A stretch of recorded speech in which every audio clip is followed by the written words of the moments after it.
Good Wednesday morning. Wow. Wow. Hey, howdy doody. And welcome to Ice Age TV. And oh no, there's the dogs running up the way. Adventures. No. They're chasing the birds. Wow. I feel like I'm in Florida.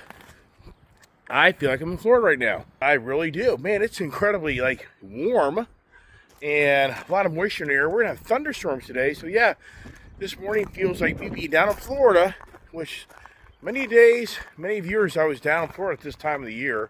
So it's kind of unfortunate I'm not down there at this time, but it's all changed, everything's changed, everybody. Hey, come on, puppies! Isn't it incredible how we just live in the times of change, whether you want to control it or not? And you can't really. Come on, pups! No, back, looky here. Come on back, they're chasing the birds. They've gone to the birds like I have. Come on, pups! Come on, puppies, man, I got a late start, man. I slept like a rock. I had an incredible night of sleep to the point that, man, I woke up really late. I woke up an hour later than I usually do. Come on, pups. Good, Rebel. Go to the bathroom out there. So we get in the house. Let me take care of business here. Come on, puppies. Come on. But it's windy. Might be able to feel that. And like I said, it's balmy. Very light clothes on today. Very light for a change. So, boy, oh boy, the spring. Come on, Rebel. Come on, Diesel. So, come on, Diesel. So let's get inside the house here and get the other puppies out and get the morning going with some morning conversations on what a night last night, huh? What a night. Wow. Come on, Diesel. He's being a pain in the ass. That sucks. So come here, boys. Come on. He's just kind of being a little obnoxious here. So let's go. Get in. Get in here. I'm just going to turn it off right now. Come on, puppies. Come on, pups.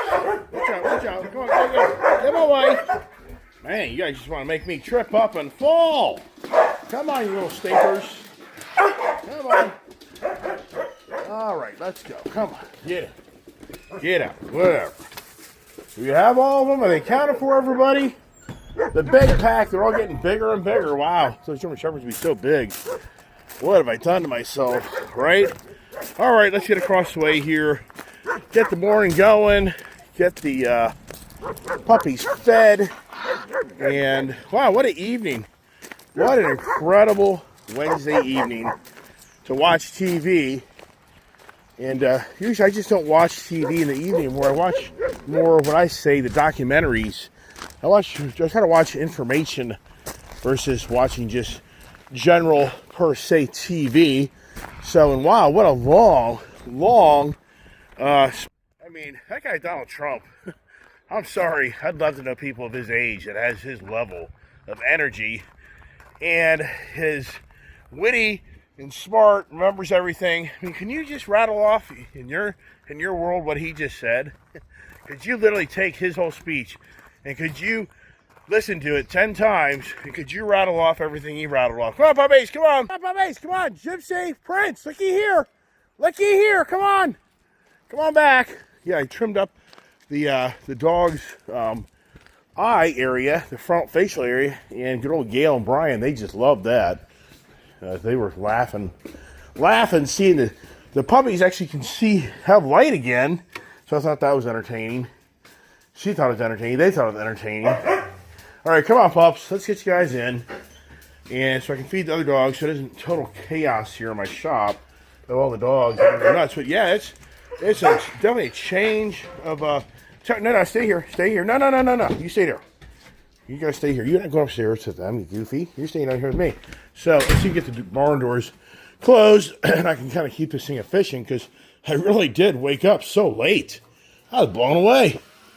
So when I woke up this morning, I'm like, wow. It's crazy though. To me, it's like, we're gonna have the clocks go forward, and that's even to be more challenging because it's gonna be later. Come on, where's Prince? Princey! We got Gypsy. Princey! As usual, Prince is late to the game. Princey! So let's just go ahead and feed these guys here while, all right, let me turn off this thing for a second. All right, howdy doody. Howdy doody, I'm back. The kid gets a kick out of that, me saying that. Where'd you get that saying, Dad? Like, who the heck knows? All right, so here we are on the Trump speech. I was so wrong. It was not the State of the Union address.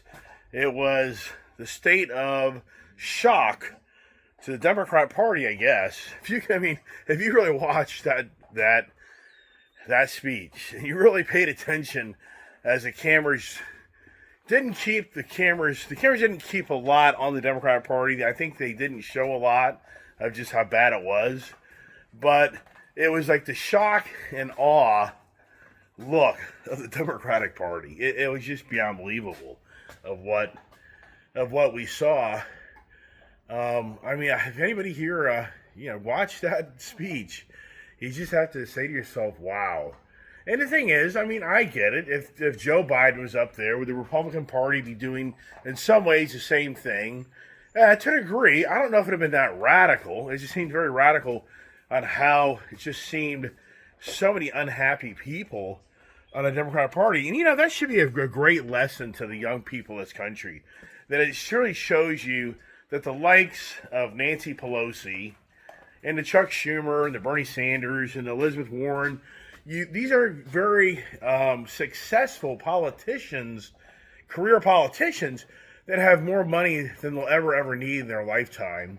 So they're wealthy as all get out, and they have the powers to do so many things that others can't, but yet they're so unhappy. It's incredibly unhappiness of the whole Democratic Party. And Al Green was the paid actor to do what he did to get up.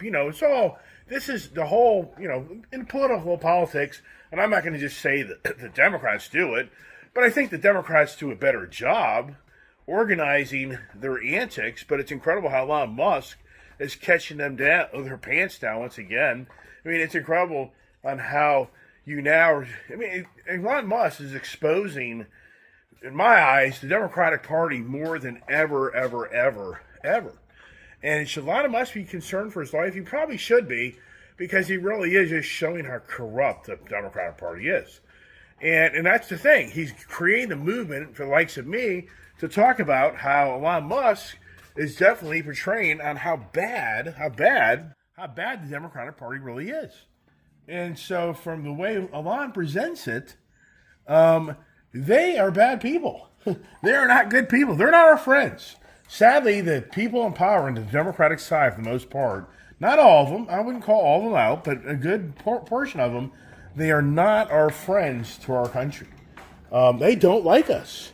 And they're going to do whatever they can to become the power of the government to control you like never seen. And, it's interesting how that's their forte of teaching those that follow them that's what Donald Trump is. That's what the conservatives are, that we're neo-Nazis, we're rebels, we're white trash. The list goes on, that we're the ones that want to take control of the country and then start, throwing people in the camps if you don't abide by my rules.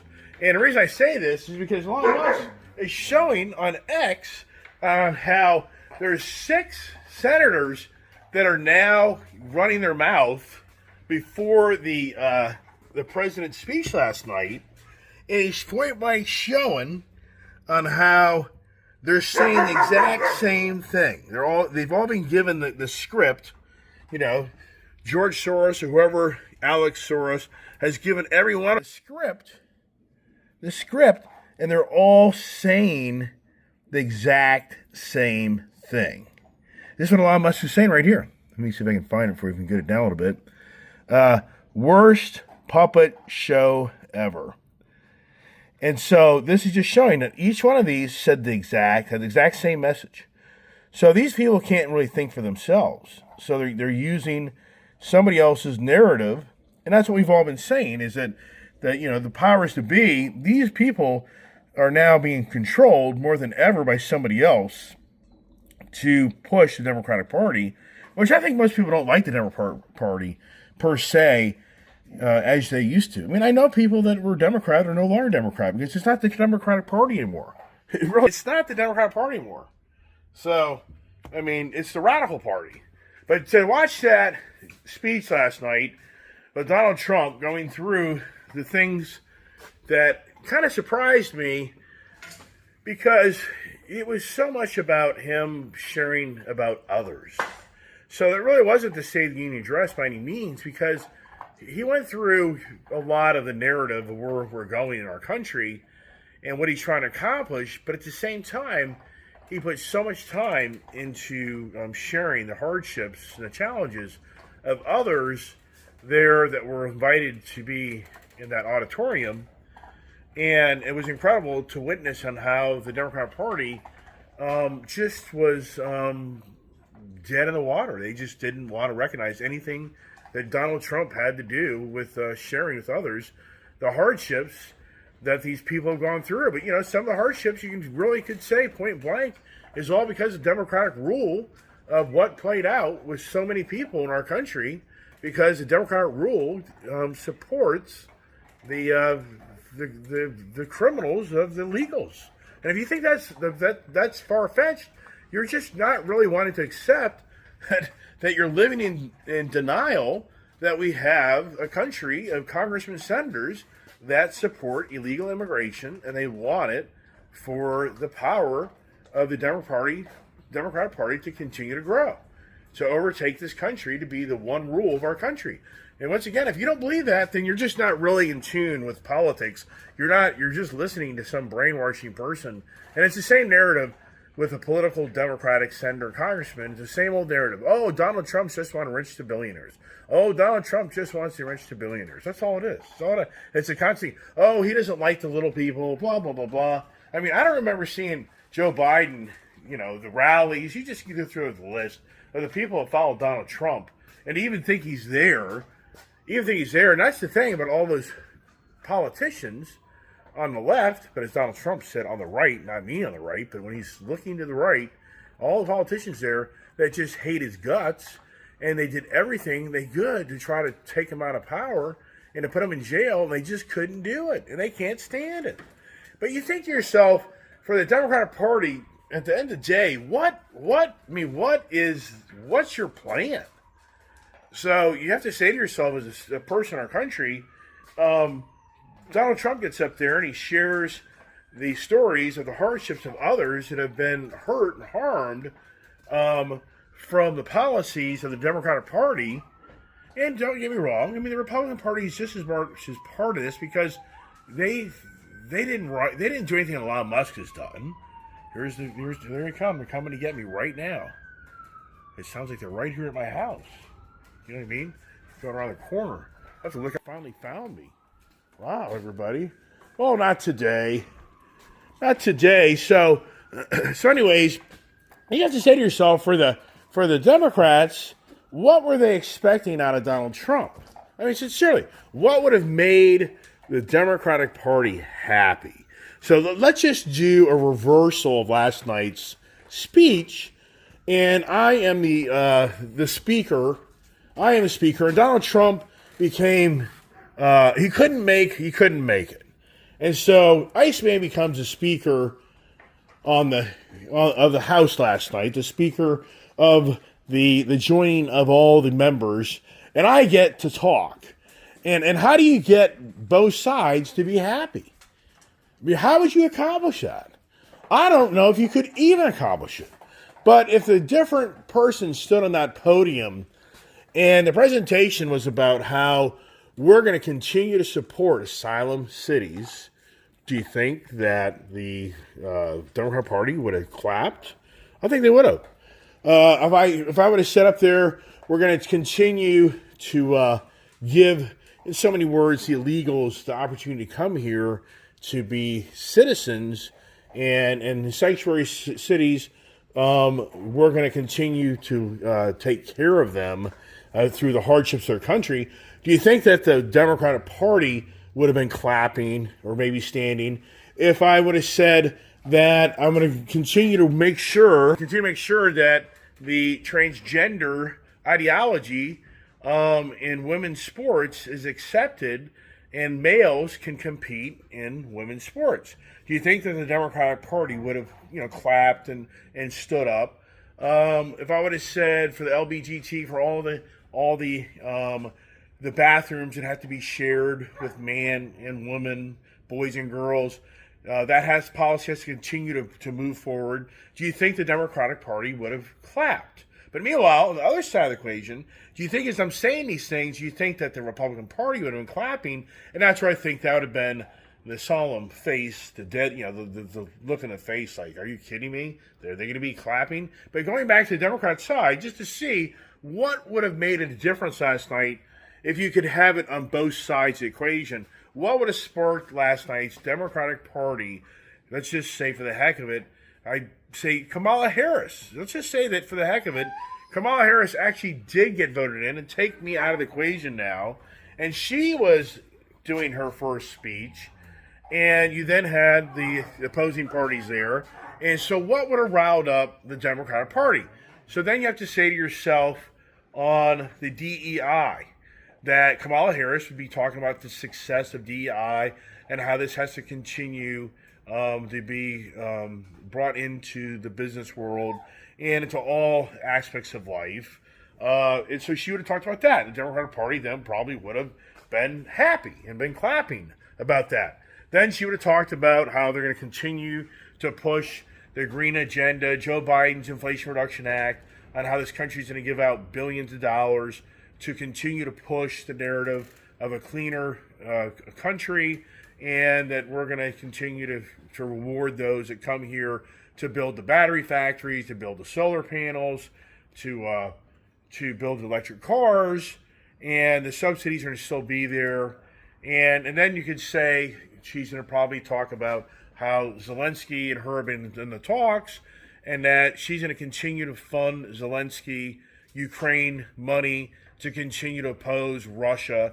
So we're going to continue to, on their terms, not our terms, we're going to continue to hand out money to Ukraine to fight this war of this dirty man, Putin. And so then probably the clap of the hands. I'm just trying to go through the narrative of what we just came through with the Biden administration, of all the things they did.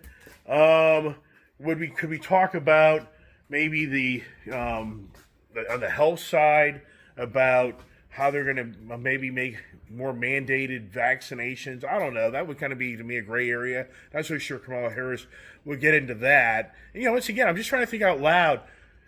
For those that watched that the speech last night with Donald Trump, is how the Democratic Party was just so mad. They were mad. They were angry. They weren't happy.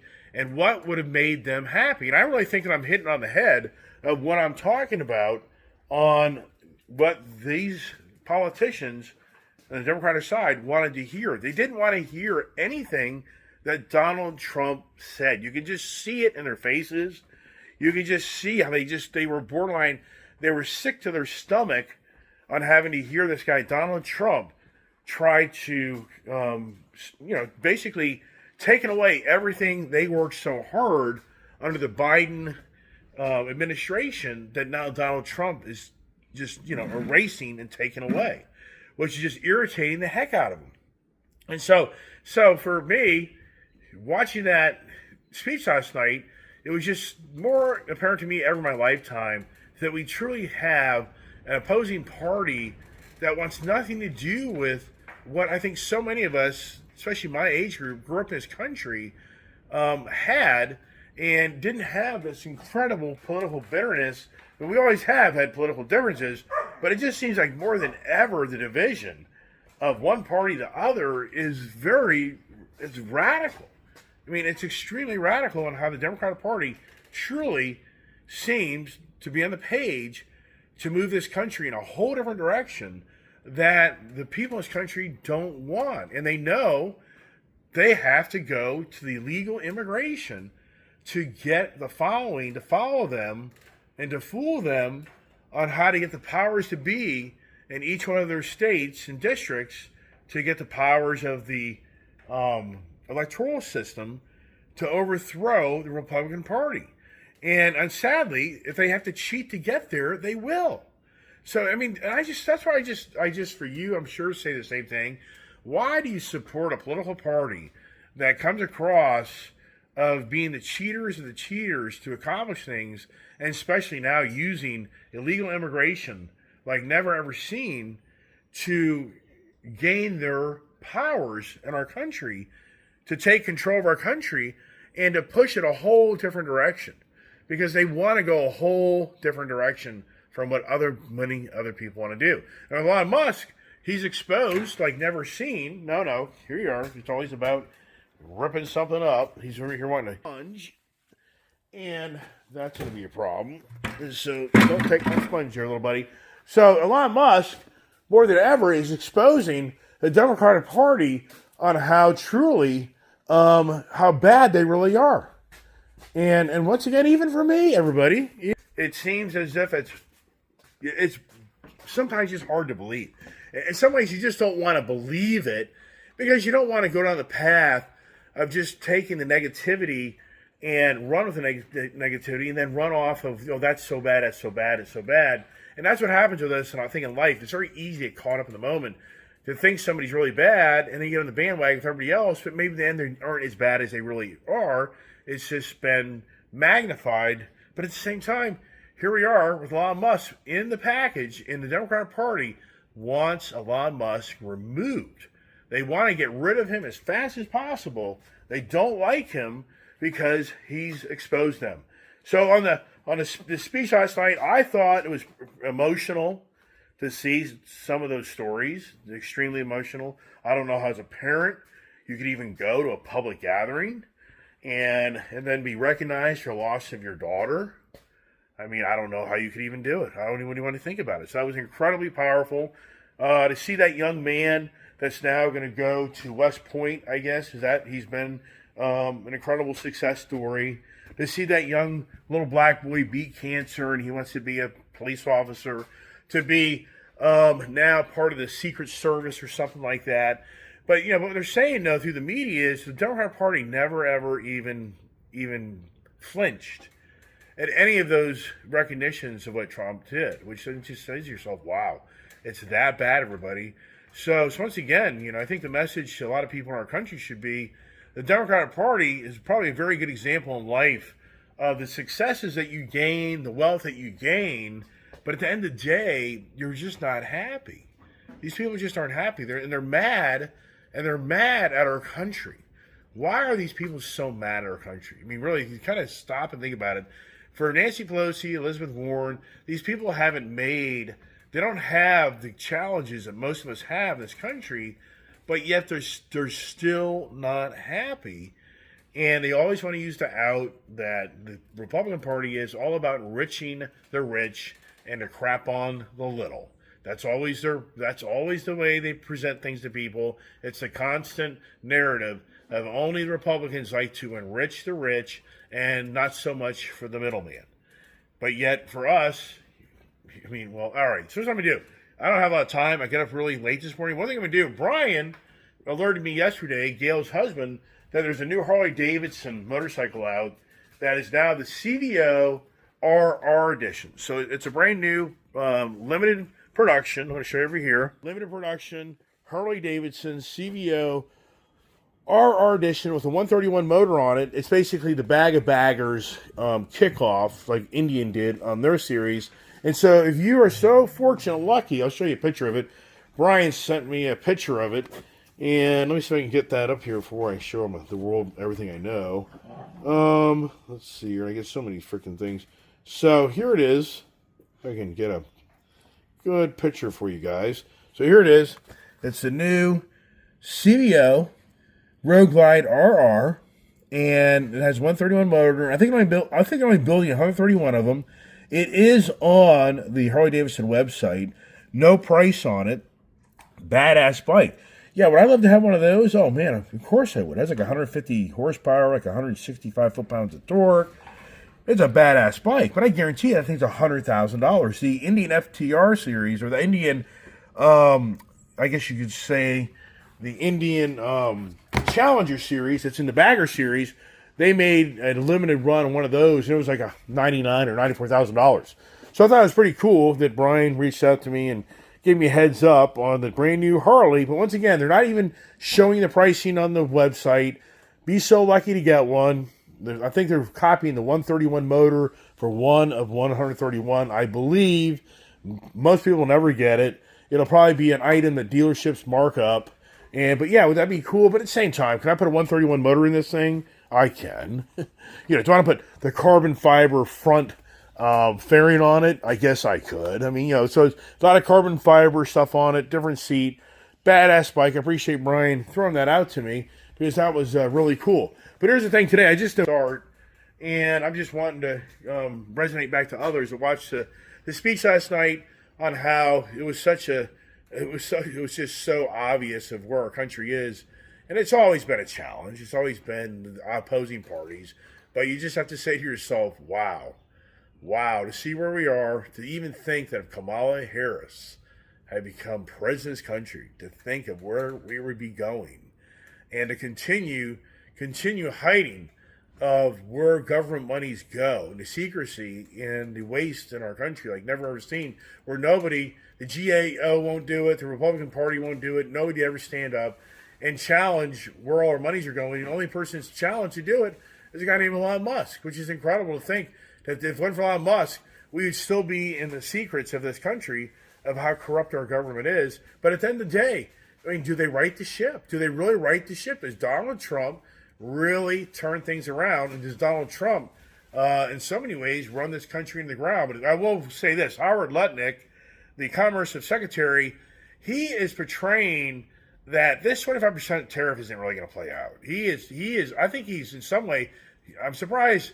It's interesting to see what Donald Trump will say, because yesterday on news, he was interviewed and he was really hammering on how it's not going to play out the way people think it's going to play out. He thinks that the negotiation of the tariff is going to be a lot less, and it's going to be a give me for a give me. So he's really emphasizing that it's not going to be as radical as everybody thinks. So it's just a ploy to get the negotiations to come to the table so that basically we can have a more fair trade agreement. So if anybody out there is hell-bent that the 25% is in a stick, this guy, the Secretary of Commerce, he is basically saying that, that's not going to happen. Donald Trump's going to make sure we can all come to the table and we can all make it work for both sides. But we'll see.